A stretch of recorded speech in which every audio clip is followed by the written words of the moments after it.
फतेह मोहम्मद और बेबी के दिलों में बेचैनी का तूफान थमने का नाम नहीं ले रहा था। बेबी के घर वाले उसकी हालत देखकर परेशान थे। जो लड़की हमेशा हंसती खेलती रहती थी, वह अचानक खामोश और उदास हो गई थी। बेबी का कुछ खाने में मन नहीं लग रहा था और वह हर काम से बेपरवाह हो गई थी। उसकी माँ ने कई बार पूछा, बेटी, अगर कोई बात है तो हमें बता दो। लेकिन बेबी हमेशा टाल देती और कहती, अम्मी, मैं बिल्कुल ठीक हूँ, बस मुझे मेरे हाल पर छोड़ दीजिए। शाम को उसके पिता घर लौटे और गंभीरता से पूछा, बेटी, तुम स्कूल क्यों नहीं जा रही? खाना क्यों नहीं खा रही? बेबी ने जवाब दिया, पापा, मुझे खुद नहीं पता मेरे साथ क्या हो रहा है। मुझे कुछ भी अच्छा नहीं लगता, न दिन में और न रात में। बस एक अजीब सी बेचैनी है। बेबी के पिता उसे डॉक्टर के पास ले गए। डॉक्टर ने उसकी कमजोरी देखकर हैरानी से पूछा, बेटा, क्या हुआ है? तुम इतनी कमजोर क्यों हो गई हो? कुछ खा क्यों नहीं रही हो?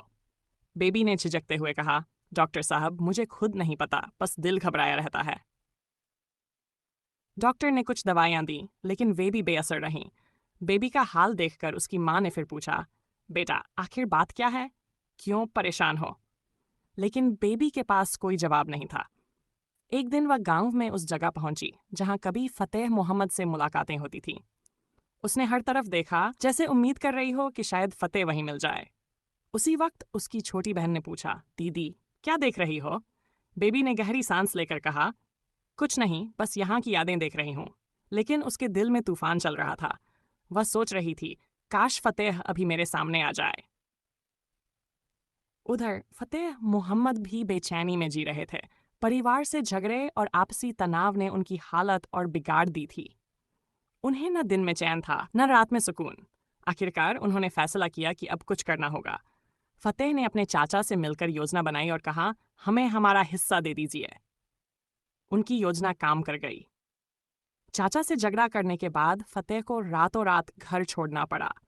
उन्होंने अपने कदम बेबी के गांव की ओर बढ़ा दिए। फतेह मोहम्मद बेबी के गांव पहुंच चुके थे।